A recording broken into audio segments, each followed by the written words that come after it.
গোপাল মিষ্টির দোকানের পাশ দিয়ে যাচ্ছিল। দেখলো মিষ্টির দোকানে থরে থরে মিষ্টি সাজানো আছে। তা দেখে গোপালের খুব লোভ হলো, কিন্তু গোপালের ট্যাঁকে একটা পয়সাও নেই। ভেতরে গোপাল ঢুকে দেখে ময়রার ছোট্ট ছেলেটি বসে আছে। গোপাল শুধায়, কী রে, তোর বাপ কই?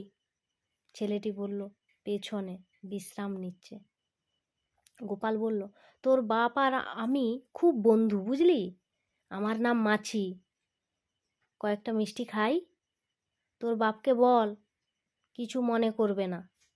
বলেই গোপাল টপা টপ গপা গপ মিষ্টি মুখে পুরে খেতে লাগলো।